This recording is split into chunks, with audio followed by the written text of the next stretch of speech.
कर आदाब सत श्री अकाल। स्वागत है आप सभी का आपके अपने YouTube चैनल पर। आप सबके पेट एग्जाम के लिए क्लासेस चल रही हैं जो आप सबके लिए बहुत ही हेल्पफुल रहेंगी। देखिए, अगर आपको पेट एग्जाम क्वालिफाई करना है या फिर UPSSC द्वारा आयोजित होने वाली किसी भी भर्ती परीक्षा में बैठना है, चाहे वो वीडियो की हो, चाहे VPO की हो, चाहे लेखपाल की हो, तो आपके लिए उस एग्जाम के प्रीवियस ईयर बहुत इंपॉर्टेंट होता है। तो अभी मैं आप सबके लिए क्या कर रही हूँ कि जैसे पॉलिटी स्टार्ट हुई है, तो पॉलिटी में UPSSC ने कोई भी एग्ज़ाम कराया या फिर SSC ने कोई एग्ज़ाम कराया है, UPSSC के साथ साथ सर मैंने SSC में अगर पॉलिटी से कोई भी चीज़ें प्रीवियस ईयर में क्वेश्चन पूछी गई तो उन सारी चीज़ों को हम डिस्कस कर लें। तो अगर आपने कभी UPSSC के प्रीवियस ईयर नहीं भी लगाए हैं तो भी इस सीरीज़ को देख लेंगे तो आपके लिए बहुत ही हेल्पफुल रहेगा। तो आज की क्लास में हम फंडामेंटल राइट्स, मूल अधिकार से जुड़े सारे इंपॉर्टेंट पॉइंट को डिस्कस करेंगे। तो हमारे संविधान के भाग 3 में मूल अधिकार का वर्णन किया गया है। भाग 3 में अनुच्छेद 12 से लेकर 35 में किसका वर्णन है? मूल अधिकार। मूल अधिकार हमने लिया कहाँ से? मूल अधिकार हमने लिया USA के संविधान से। मूल अधिकार होते कैसे हैं? मूल अधिकार वाद योग्य भी हैं और प्रवर्तनीय भी हैं, अर्थात मूल अधिकारों के हनन होने पर आप सुप्रीम कोर्ट जा सकते हो और आपके मूल अधिकारों को लागू करवाना राज्य सरकार का कर्तव्य होगा।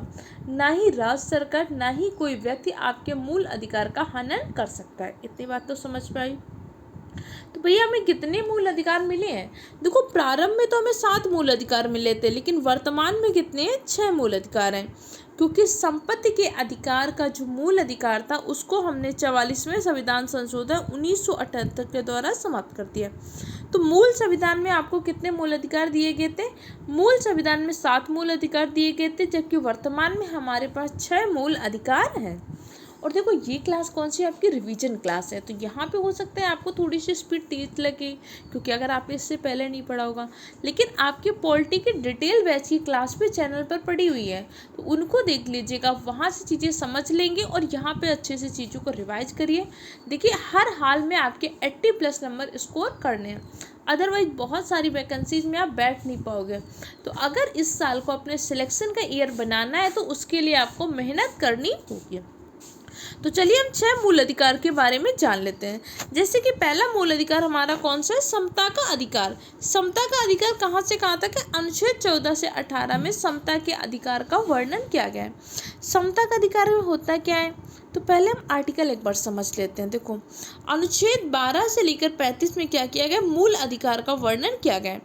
अनुच्छेद 12 में क्या लिखा गया है? आपने पढ़ा है तो याद होना चाहिए। अनुच्छेद 12 में कहा गया राज्य की परिभाषा। राज्य किस अमूर्त संरचना को कहते हैं? तो जिसका निश्चित भूभाग हो, जिसकी निश्चित जनसंख्या हो, जिसकी संप्रभुता हो, इन सब चीज़ों के समूह से ही क्या बनता है? राज्य बनता है। अनुच्छेद 13 में कहा गया है मूल अधिकार का अल्पीकरण किया जा सकता है। आपको जो भी फंडामेंटल राइट्स दिए गए हैं, जरूरत पड़ने पर आपके फंडामेंटल राइट्स को लिमिटेशन किया जा सकता है।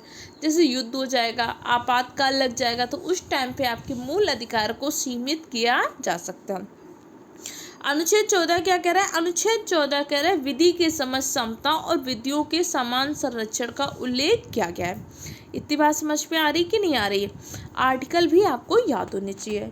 अनुच्छेद 14 क्या कह रहा है? अनुच्छेद 14 कह रहा है विधि के समझ समता और विधियों का समान संरक्षण। विधि के समझ समता का मतलब क्या होता है? विधि के समझ समता का मतलब होता है कि भाई कानून के सामने सब बराबर हैं।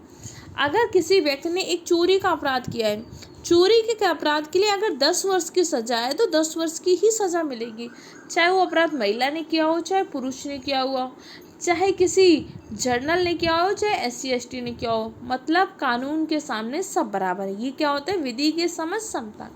इसी में एक लाइन लिखी गई, विधियों का समान संरक्षण। बेशक विधि के समझ समता तो है, कानून तो सबके लिए बराबर है, लेकिन देखना पड़ेगा समान परिस्थिति में समान न्याय दे पा रहे कि नहीं। जैसे आप समझो, मैंने आपको बताया कि भैया चोरी करने पर 10 वर्ष की सजा होती है, और विधि के समझ समता का मतलब है चाहे स्त्री ने किया हो, चाहे पुरुष ने किया हो, चाहे अमीर ने किया हो, चाहे गरीब ने किया हो, चाहे जर्नल ने किया हो, चाहे ओबीसी ने किया हो, चाहे एससी ने किया हो, चाहे एसटी ने, मतलब सबके लिए क्या है, कानून बराबर। लेकिन विधियों के समान संरक्षण में कह रहा है कि दोनों की परिस्थिति देखनी पड़ेगी। जैसे मान लीजिए दो महिलाओं ने चोरी किया, एक महिला ए है, एक महिला बी है। ए महिला ने चोरी किया, इसको सजा मिल गई भैया 10 वर्ष की कठोर सश्रम सजा, 10 वर्ष का कठोर सश्रम कारावास। एक बी महिला है, उसने भी सेम अपराध किया था, लेकिन हमने देखा बी महिला क्या है, प्रेग्नेंट है। अगर वो महिला प्रेग्नेंट है तो अगर आप उसको कठोर सश्रम कारावास दोगे तो कहीं ना कहीं इसका असर उसके बच्चे के विकास पर पड़ेगा कि नहीं पड़ेगा।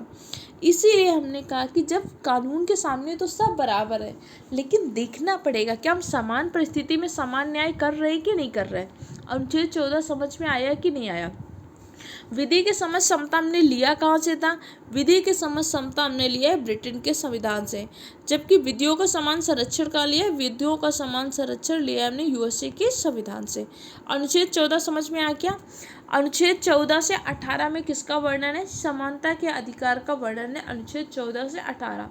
देखो 80% क्वेश्चन आपको इसी क्लास से देखने को मिलेंगे, लेकिन बस आपको ये सारे पॉइंट याद होने चाहिए, क्योंकि पढ़ते तो बहुत हैं और जीएस फिर नहीं तैयार होती, क्योंकि हम जीएस का रिवीजन नहीं करते। आप 2 बार 3 बार जैसे सॉन्ग सुनते हैं ऐसे क्लास को सुनिए, चाहे इनको लिख कर याद करिए, जैसे भी करिए पर याद करिए। इसकी पीडीएफ आपको टेलीग्राम चैनल पर मिल जाएगी, जिसकी लिंक मैंने डिस्क्रिप्शन बॉक्स में डाल दिया।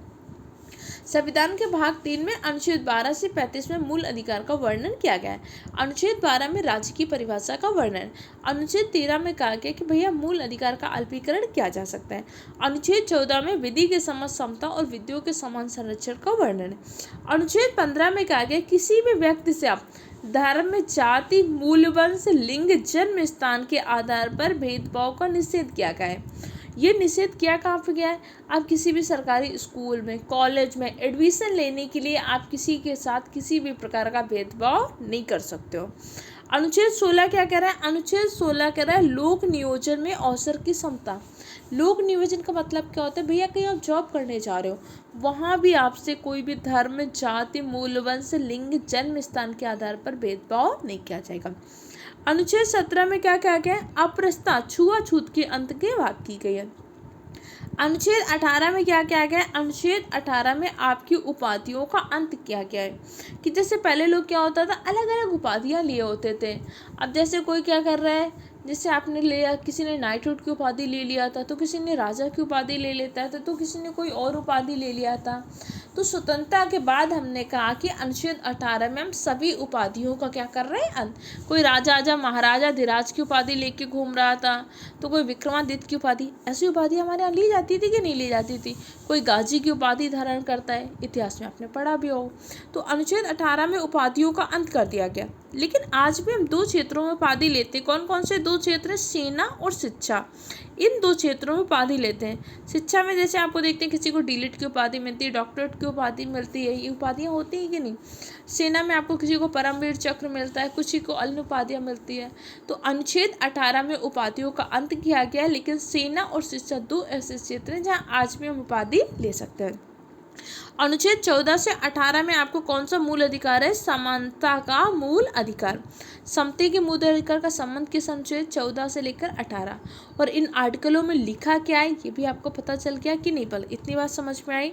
अगला आपका मूल अधिकार है स्वतंत्रता का अधिकार। स्वतंत्रता का अधिकार कहाँ से कहाँ तक वर्णन है, अनुच्छेद 19 से लेकर 22 तक में आपके स्वतंत्रता के अधिकार का वर्णन किया गया है। अनुच्छेद 19 क्या कह रहा है, अनुच्छेद 19 कह रहा है वाक और अभिव्यक्ति की स्वतंत्रता। अनुच्छेद 19 के तहत आपको 6 प्रकार की स्वतंत्रताएं मिलती है। पहली तो वाक और अभिव्यक्ति की स्वतंत्रता, आप अपनी बात को रख सकते हैं, आप अपने विचारों को प्रकट कर सकते हैं। आपको सम्मेलन करने की स्वतंत्रता, आप चाहते हो कि भैया हम अपना सम्मेलन करें, कर सकते हो। आप चाहते हो हम अपने बेरोजगारों का एक सम्मेलन करें, कर सकते हो। आप चाहते हो अपने जॉब वालों का एक सम्मेलन करें। अलग अलग टाइप के सम्मेलन होते रहते हैं। आपको संघ बनाने की स्वतंत्रता है। आपको भारत में कहीं भी घूमने की स्वतंत्रता है। जब से अनुच्छेद 370 नहीं हटा था तो आप जम्मू कश्मीर में था कि आप घूम सकते हो, निवास कर सकते हो, लेकिन वहाँ पर संपत्ति नहीं खरीद सकते। अब आप पूरे भारत में कहीं भी घूम सकते हो, रह सकते हो, निवास कर सकते हो, संपत्ति खरीद सकते हो। भारत के किसी भी भाग में आपको निवास की स्वतंत्रता।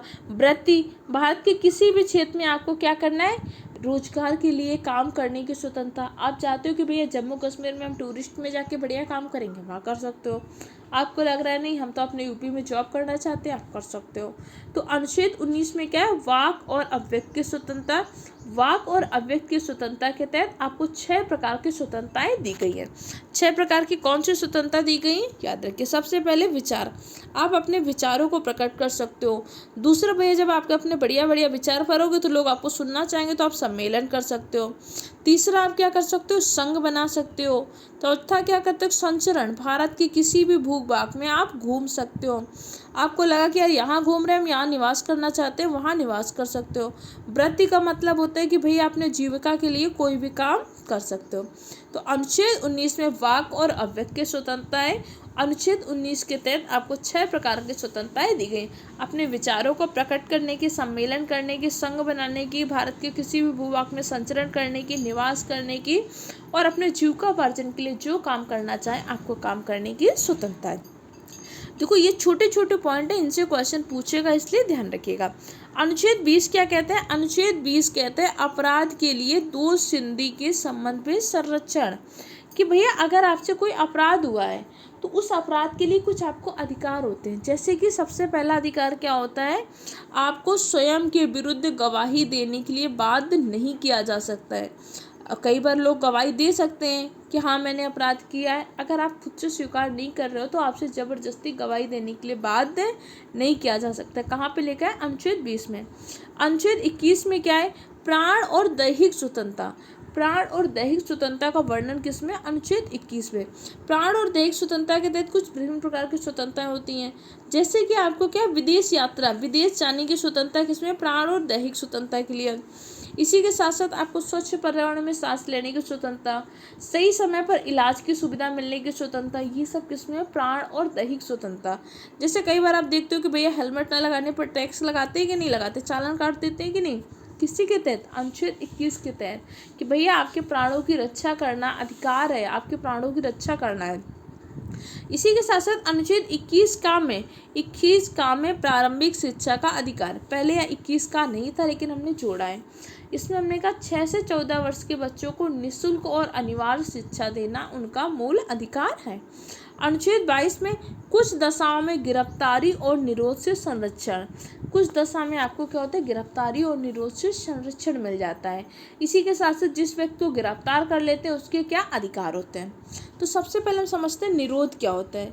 भैया निरोध 2 प्रकार का होता है। निरोध के आधार पर हम किसी व्यक्ति को गिरफ्तार या अरेस्ट करते हैं। सबसे पहला निरोध होता है निवारक निरोध, दूसरा होता है आपका दंडात्मक निरोध। निवारक निरोध क्या होता है, निवारक निरोध का मतलब होता है अगर किसी व्यक्ति को अपराध करने से पूर्व ही गिरफ्तार कर लिया तो कौन सा निरोध होता है, निवारक निरोध। अपराध करने से पहले किसी गिरफ्तार कर लिया, जैसे आपने कभी पढ़ा होगा कि किसी नेता को नज़रबंद कर दिया गया, हमें पता है कि ये नेता भी इतना भड़काऊ भाषण देगा तो क्या हो सकता है, माहौल ख़राब कर सकते हैं। या किसी के ऊपर आप सुनना होगा कि रासुका लग गया, राष्ट्रीय सुरक्षा कानून, तो उसको क्या करते हैं, लगता है कि भैया चुनाव आने वाला है, ये कुछ घपलाबाजी कर सकता है या कुछ ऐसा माहौल ख़राब कर सकता है, तो उसको कुछ टाइम के लिए नज़रबंद कर देते हैं। आपने अपराध नहीं किया, आपकी अपराध करने की आशंका है, इसी आधार पर अगर आपको गिरफ्तार किया जाता है तो कौन सा निरोध होता है, निवारक निरोध। अगला क्या होता है, दंडात्मक निरोध। आपने भैया कोई क्राइम कर दिया, उस क्राइम करने के बाद आपको गिरफ्तार किया जा रहा है तो कौन सा निरोध, दंडा। आपने किसी को थप्पड़ मार दिया, उसने रिपोर्ट लिखा दी, फिर आपको गिरफ्तार किया जा रहा है तो कौन सा निरोध है, दंडात्मक। निरोध कितने प्रकार का होता है, 2 प्रकार का, निवारक निरोध और दंडात्मक निरोध। इसी के साथ साथ एक और चीज़ इसमें आप समझ लीजिएगा, जैसे किसी व्यक्ति को गिरफ्तार कर दिया जाता है तो उसके पास कुछ अधिकार होते हैं।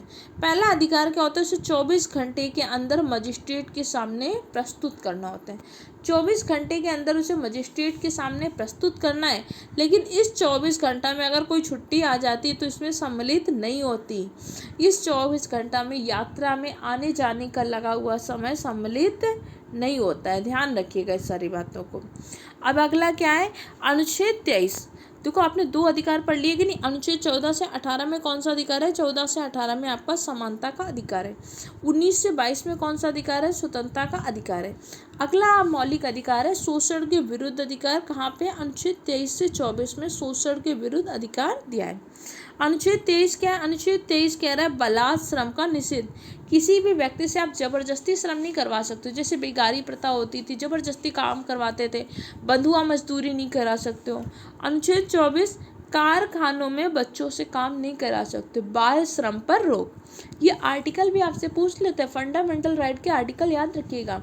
पूछ लेगा कि भैया बाल श्रम का निषेध किस अनुच्छेद में क्या क्या है, बलात् श्रम का निषेध किस अनुच्छेद में क्या क्या है, पता होना चाहिए। प्राण और दैहिक स्वतंत्रता का उल्लेख किस अनुच्छेद में है। इसलिए पॉइंट को बहुत अच्छे से पढ़िए और याद करिए। अगली स्वतंत्रता होती है हमारी धार्मिक स्वतंत्रता। धार्मिक स्वतंत्रता का अधिकार होता है अनुच्छेद 25 से लेकर 28 में। अनुच्छेद 25 क्या कह रहा है? अनुच्छेद 25 कह रहा है अंतःकरण से धर्म को मानने की स्वतंत्रता। आप अपने अंतःकरण से, अपने मन से जिस धर्म को मानना चाहते हो उस धर्म को मानने की स्वतंत्रता। आपको हिंदू धर्म बढ़िया लग रहा है हिंदू मानिए, इस्लाम धर्म बढ़िया लग रहा है इस्लाम मानिए, सिख अच्छा लग रहा है सिख मानिए। जिस धर्म को आप मानना चाहते हो आपको मानने की स्वतंत्रता है। अनुच्छेद 26 धार्मिक कार्यों की प्रबंध की स्वतंत्रता। आप किसी विशेष धर्म को मानते हो उस धर्म से जुड़े धार्मिक काम भी करवा सकते हो। आप हिंदू धर्म को मानते हो, अखंड करवाना चाहते हो करवा सकते हो, कथा कराना चाहते हो करा सकते हो। इस्लाम धर्म को मानते हो, कलमा पढ़वाना चाहते हो पढ़वा सकते हो, या जो भी करना चाहते हो कर सकते हो। आप अपने धर्म से जुड़े हुए धार्मिक कार्यों को करने की स्वतंत्रता। अनुच्छेद 27 किसी धार्मिक धर्म के अवृत्त के लिए करों की संदाय की स्वतंत्रता। आप अपने धर्म विशेष के लिए टैक्स देना चाहते हो तो दे सकते हो। अगर आप नहीं देना चाहते हो तो कोई आपसे ज़बरदस्ती भी नहीं ले सकता। जैसे कि आप राम मंदिर निर्माण के लिए पैसा देना चाहते हो तो दे सकते हो। अगर आप नहीं देना चाहते हो तो कोई आपसे राम मंदिर निर्माण के लिए ज़बरदस्ती पैसा नहीं लेगा। ऐसा हर धर्म के लिए आप जिस धर्म में दान देना चाहो तो दे सकते हो, नहीं देना चाहो तो नहीं दे सकते हो। अनुच्छेद 28 क्या कह रहा है? अनुच्छेद 28 कह रहा है धार्मिक शिक्षा या धार्मिक उपासना का अधिकार। आपको अपने धर्म के अनुसार शिक्षा लेने का अधिकार है और धार्मिक उपासना करने का भी अधिकार है। आप चाहो तो भैया सरस्वती शिशु मंदिर स्कूल में पढ़ लो, आप चाहो तो इस्लामिया जैसे स्कूल में पढ़ सकते हो कि अपने अकॉर्डिंग धर्म। लेकिन एक बात याद रखना, जो स्कूल 100% सरकारी होगा, सरकार द्वारा वित्त पोषित, उस स्कूल में धार्मिक शिक्षा नहीं दी जाएगी। जैसे आप नॉर्मल स्कूल में पढ़ते हो जीजीआईसी वगैरह में, या जो नॉर्मल स्कूल होते हैं उनमें क्या आपको धार्मिक शिक्षा दी जाती नहीं दी जाती है। लेकिन कुछ ऐसे स्कूल होते हैं जैसे आपके मदरसा वगैरह होते हैं वहाँ पे धार्मिक शिक्षा दी जाती है, या कुछ आपके जैसे शिशु मंदिर वगैरह के स्कूल होते हैं वहाँ पे आपको संस्कृत या वेदों की शिक्षा भी दी जाती है। तो आप अपने अकॉर्डिंग कर सकते हो, ऐसे स्कूल बना के धार्मिक शिक्षा दे सकते हो। लेकिन सरकार द्वारा 100% वित्त पोषित स्कूल धार्मिक शिक्षा नहीं दे सकता। इतने आर्टिकल आपको समझ में आए कि नहीं? अगला आर्टिकल होता है हमारा संस्कृत और शिक्षा संबंधी अधिकार। अनुच्छेद 29 में कहा गया है अल्पसंख्यक की भाषा लिपि संस्कृत की सुरक्षा। अल्पसंख्यक जो होगा भैया उसकी भाषा की लिपि और संस्कृति की सुरक्षा करने का दायित्व है सरकार के ऊपर। अनुच्छेद 30 में कहा गया शिक्षा संस्थाओं की स्थापना और प्रशासन करने का अधिकार। कोई अल्पसंख्यक चाह रहे कि भैया हम तो अपनी भाषा को बचाना चाह रहे हैं, अरे बहुत सारे लोग अरबी नहीं सीख पा रहे, हम तो अरबी सिखाना चाह रहे हैं, तो आप उसकी धार्मिक शिक्षा के लिए स्थापना खोल सकते हैं। आपको लग रहा है कि हमें तो खालसा इंटर कॉलेज खोलने की ज़रूरत है ताकि लोगों को सिख धर्म के लिए जागरूक कर सकें, आप ऐसा खोल सकते हैं, सरकार इसमें आपका साथ भी देगी। अगला मौलिक अधिकार है हमारा संवैधानिक उपचारों का अधिकार। संवैधानिक उपचारों का अधिकार का मतलब है आपके मूल अधिकार के हनन होने पर आप डायरेक्ट सुप्रीम कोर्ट जा सकते हो। मूल अधिकार के हनन होने पर सुप्रीम कोर्ट और हाई कोर्ट क्या करते हैं? रिट जारी करती है। अनुच्छेद 32 के तहत क्या करती है? सुप्रीम कोर्ट रिट जारी करती है, जबकि अनुच्छेद 126 के तहत हाई कोर्ट रिट जारी करता है। तो संवैधानिक उपचारों का अधिकार क्या है? मूल अधिकारों के हनन होने पर सुप्रीम कोर्ट या हाई कोर्ट के द्वारा जो रिट जारी की जाती है उसी को हम क्या कहते हैं? संवैधानिक उपचारों का अधिकार। रिट कितनी प्रकार की जारी की जाती है? 5 प्रकार के। बंदी, प्रत्यक्षीकरण, परमादेश, प्रतिषेध, उत्प्रेषण, अधिकार परीक्षा, ये 5 प्रकार के रिट जारी की जाती है। हमारे 6 के 6 मूल अधिकार आपको समझ में आए कि नहीं? प्रारंभ में कितने मूल अधिकार थे? प्रारंभ में 7 मूल अधिकार थे। पहले संपत्ति का अधिकार भी आपका मूल अधिकार होता था। लेकिन बाद में हमने क्या किया, 44वां संविधान संशोधन किया 1978 में। इसके द्वारा संपत्ति के अधिकार को समाप्त कर दिया और संपत्ति के अधिकार को क्या बना दिया, अब हमारा संपत्ति का अधिकार आपका कानूनी अधिकार है। इसे अनुच्छेद 300A में रख दिया गया है। कुछ इंपॉर्टेंट पॉइंट होते हैं मूल अधिकार से जुड़े, याद कर लीजिए। जैसे कि कुछ ऐसे मूल अधिकार होते हैं जो सिर्फ और सिर्फ भारतीय नागरिकों को प्राप्त होते हैं, जैसे अनुच्छेद 15, 16, 19, 29, 30। इसमें प्राप्त मूल अधिकार भारतीय नागरिकों को ही सिर्फ प्राप्त होते हैं, उस व्यक्ति को प्राप्त होते हैं जिसके पास भारत सरकार के नागरिकता है। अनुच्छेद 15 क्या रहा है, किसी भी व्यक्ति के साथ धर्म, जाति, लिंग, वंश, मूल स्थान, जन्म स्थान के आधार पर भेदभाव का निषेध। 16, लोक नियोजन में अवसर की समता। अनुच्छेद 19 क्या कह रहा है, वाक और अभिव्यक्ति की स्वतंत्रता। अनुच्छेद 29 क्या कह रहा है, अल्पसंख्यक वर्ग को अपनी भाषा, लिपि, संस्कृति की सुरक्षा का अधिकार। अनुच्छेद 30 क्या कह रहा है, अल्पसंख्यक वर्ग अपने धार्मिक शिक्षा संस्थाओं की स्थापना कर सकता है। और कुछ ऐसे अधिकार होते हैं जो भैया भारतीयों और विदेशियों दोनों को प्राप्त होते हैं, जैसे कि 14, 15, 20, 21, 22, 24, 27, 28 में प्राप्त अधिकार भारतीय और विदेशी दोनों को प्राप्त होते हैं। तो वो अधिकार याद कर लीजिए जो सिर्फ और सिर्फ भारतीय नागरिकों को प्राप्त है, बाकी को आप कर पाएंगे। तो मूल अधिकार से जुड़े कुछ हमने इंपॉर्टेंट पॉइंट को डिस्कस किया। अभी हम मूल अधिकार की एक और क्लास लेंगे जहां पर मूल अधिकार से जुड़े महत्वपूर्ण चीज़ों को डिस्कस कर लेंगे। इसके बाद फंडामेंटल राइट से कोई भी क्वेश्चन बाहर नहीं जाएगा। पढ़िए, रिवीजन करिए, मेहनत करिए।